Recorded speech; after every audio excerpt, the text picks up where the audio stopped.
Welcome to రాజనీతి. జగన్మోహన్ రెడ్డి హయాంలో జరిగిన ఈ తిరుమల కల్తీ నెయ్యి వ్యవహారం మీద జరుగుతున్న రచ్చ సద్దుమణగలేదు. ఇంకో కల్తీ వ్యవహారం బయటపడింది. ఇది కూడా పాలు నెయ్యికి సంబంధించిందే. ఉమ్మడి ఆంధ్రప్రదేశ్లో విజయ డైరీ పేరుతో పాల ఉత్పత్తిదారుల సహకార సంఘాల ద్వారా పాల సేకరణ, పాల అమ్మకాలు జరిగేవి.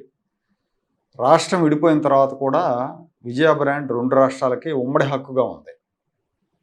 విజయ బ్రాండ్తో తెలంగాణలో కలెక్షన్ ఉంది, మిల్క్ కలెక్షన్ ఉంది, సరఫరా ఉంది. అలాగే ఆంధ్రప్రదేశ్లో కూడా కృష్ణా జిల్లా, కర్నూలు, నెల్లూరు డైరీలు కూడా అదే పేరుతో సరఫరా చేస్తున్నాయి. సో రెండు రాష్ట్రాలకి ఇది ఉమ్మడి హక్కుగా ఉంది. అందుకనే తెలంగాణలో, ఆంధ్రాలో విజయ పేరుతోనే పాల అమ్మకాలు, పాల సేకరణ జరుగుతున్నాయి. ఈ విజయ బ్రాండ్కి రెండు రాష్ట్రాల్లో మంచి పేరుంది. వినియోగదారులు ఎక్కువగా కూడా పాలు అంటే విజయ పాల వైపే మొగ్గుతారు. అలాగే విజయ ఉత్పత్తులు కూడా పాలకు సంబంధించిన ఉత్పత్తులు, పెరుగు కావచ్చు, లేదంటే లస్సీ, ఇంకా రకరకాల స్వీట్లు ఇలాంటివి కూడా ఉన్నాయి, నెయ్యి. ఇవి కూడా చాలా విజయ అంటే నాణ్యతకు మారిపోయారన్న నమ్మకం అయితే ఉంది. ప్రైవేట్ డైరీలు సరఫరా చేసే పాల కంటే కూడా నాణ్యమైన పాలు సరఫరా చేస్తారన్న పేరుంది.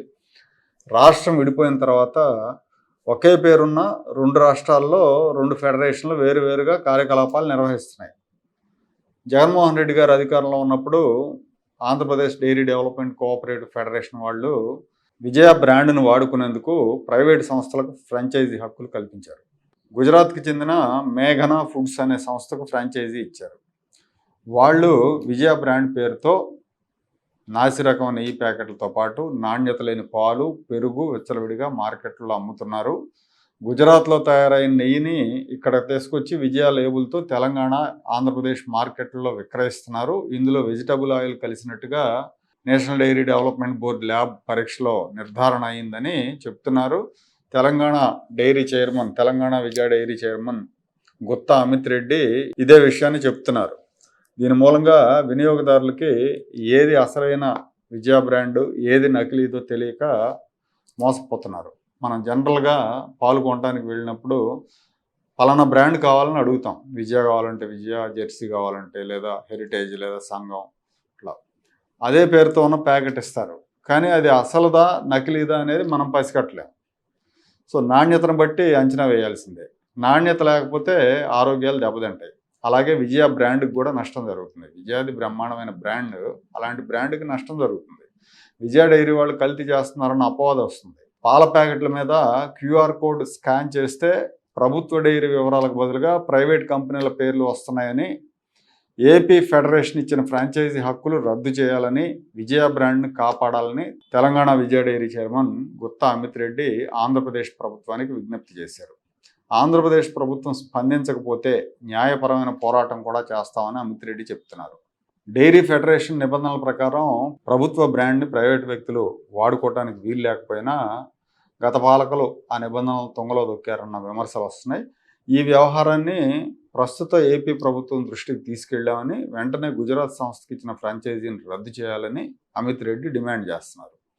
జగన్మోహన్ రెడ్డి హయాంలో కాసుల కక్కుర్తితో అన్ని రంగాలని భ్రష్టు పట్టించిన విషయం అందరికీ తెలిసిందే. దేవదేవుడికి తిరుమలలో వెంకటేశ్వర స్వామికి సరఫరా చేసిన నెయ్యే కాదు, అది పామాయిల్, రసాయనాల మిశ్రమని సిట్ తేల్చింది. అయినా కూడా వైసీపీ వాళ్ళు ఏమాత్రం సిగ్గుపడకుండా ఎదురుదాడి చేస్తున్నారు. కౌన్సిల్లో మొన్నటిదాకా రచ్చరచ్చ చేశారు. అదే వైసీపీ ప్రభుత్వం అధికారంలో ఉన్నప్పుడు విజయ బ్రాండ్ నాణ్యతను దెబ్బతీసే విధంగా ఆ బ్రాండ్ని గుజరాత్ సంస్థకు అమ్మేశారు. ప్రభుత్వం దీని మీద విచారణ జరపాలి. ప్రజలు, పసిపిల్లల ఆరోగ్యాలను కాపాడాలి. ఈ ఒప్పందాలను తక్షణమే రద్దు చేయాలి. కానీ కూటమి ప్రభుత్వం వచ్చిన తర్వాత కూడా ఇంతవరకు దాన్ని రద్దు చేయలేదు. పైగా ఈ మధ్యనే హైదరాబాద్లో సేల్స్ పేరుతో ఇంకో ప్రైవేట్ సంస్థకి విజయ పేరుతో పాల ఉత్పత్తులు అమ్ముకునేందుకు అనుమతులు ఇచ్చారని తెలుస్తూ ఉంది. ఆదాయమే పరమావధిగా పెట్టుకుని కనీస మొత్తంలో పాల సేకరణ జరపని వాళ్ళందరికీ విజయ బ్రాండ్ని దారాదత్తం చేస్తే రేపు ఏదైనా జరిగితే జనం నష్టపోతారు, విజయ బ్రాండ్ దెబ్బతింటుంది, ప్రభుత్వం కూడా ఆత్మరక్షణలో పడుతుంది. తిరుమల కల్తీ నెయ్యి వ్యవహారం తర్వాత కూడా మేల్కొనకుండా ఇలాంటి నిర్ణయాలు తీసుకోవడం ఎంతవరకు సబబు అన్న ప్రశ్నకు జవాబు చెప్పాల్సిన అవసరం ఉంది.